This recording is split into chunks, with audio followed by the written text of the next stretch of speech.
that logo indicated, today is the United States Army's 250th anniversary or birthday.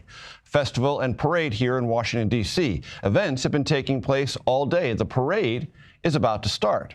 It was moved up 30 minutes due to weather. The parade runs along Constitution Avenue right in downtown Washington, D.C., starting by the Lincoln Memorial. It will continue down, crossing in front of President Trump's reviewing stand, past the White House, and will conclude near the Washington Monument. The pictures ought to be spectacular.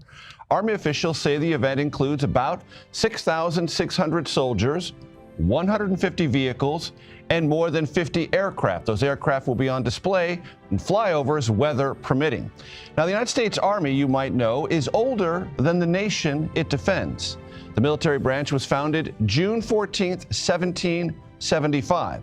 The Declaration of Independence was signed more than a year later on a date we all know and treasure, July 4th, 1776.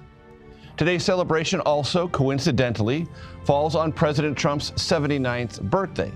The cost of this parade has been a topic of conversation here in Washington and across the country. And despite the Trump administration's attempts to make spending cuts across the federal government, an Army spokesperson tells CBS News the festival and parade will cost anywhere from $25 million to $45 million. Now, this parade will be broken down into eras of the Army's service to our country, based on 10 separate war times in the United States Army's history. So it will start, of course, with the Revolutionary Era and end with what the Army calls the future, meaning the future of warfare. It will culminate in an enlistment and a re-enlistment ceremony. There will also be a parachute jump, again, weather permitting, by the Army's Golden Knights, a concert, as well as fireworks. We're also expected to hear from President Trump. I want to go first to our Nicole Killian, who is along the parade route. Nicole, set the scene for us. What are you hearing? What are you seeing?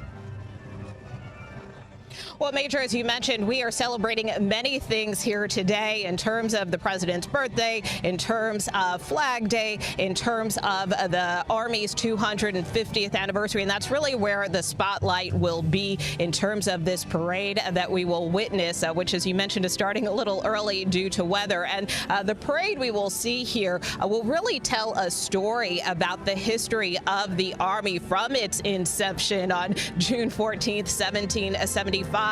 We will see displays marking the Revolutionary War, the Civil War, Western expansion, World War I, World War II, the Korean War, Vietnam, the Gulf War, the global war on terror, all the way, as you mentioned, to the modern era and the future, where the president will re-enlist new recruits and soldiers who are re-enlisting. So this is a big moment for the Army. Earlier this week, I was at Fort Bragg, where the president also visited with Secretary Hegseth, and that was kind of the pre-show, if you will, to today, where the president also there witnessed a great military show of force. He watched some trainings and demonstrations there at Fort Bragg, which is one of the largest Army bases in this country by population. And so this is now the culmination of that as we kick off the unofficial start of the 250th birthday of the United States next year. So there's a lot of excitement around this. In fact, a number of people have gathered. There are still people waiting to get in here, we are told. But, you know, many people told us they just wanted to come out of a sense of curiosity. I mean, this is something that many people haven't seen before. We know President Trump tried to hold a military parade like this during his first term, but got some pushback from local officials in terms of some of the military equipment and what kind of impact that would have on the street. So ultimately, there was this salute to America at the White House, where there were military flyovers, but it certainly wasn't on the scale of this. So there is a lot of excitement here in the crowd. Some people are military, some people are not. Some people have military in their family, but really they just wanted to come and kind of see what this is all about. Of course, we are dealing with the element of starting to get a little windy. So again, that's why this parade is kicking off a little earlier than usual. And also important to mention, because you can probably see behind me, not only do we have military, but we also have law enforcement here. A great show of security. This is deemed a national special security event. Usually we see this type of security, for instance, with things like the inauguration, where you have federal, state, and local law enforcement all working together.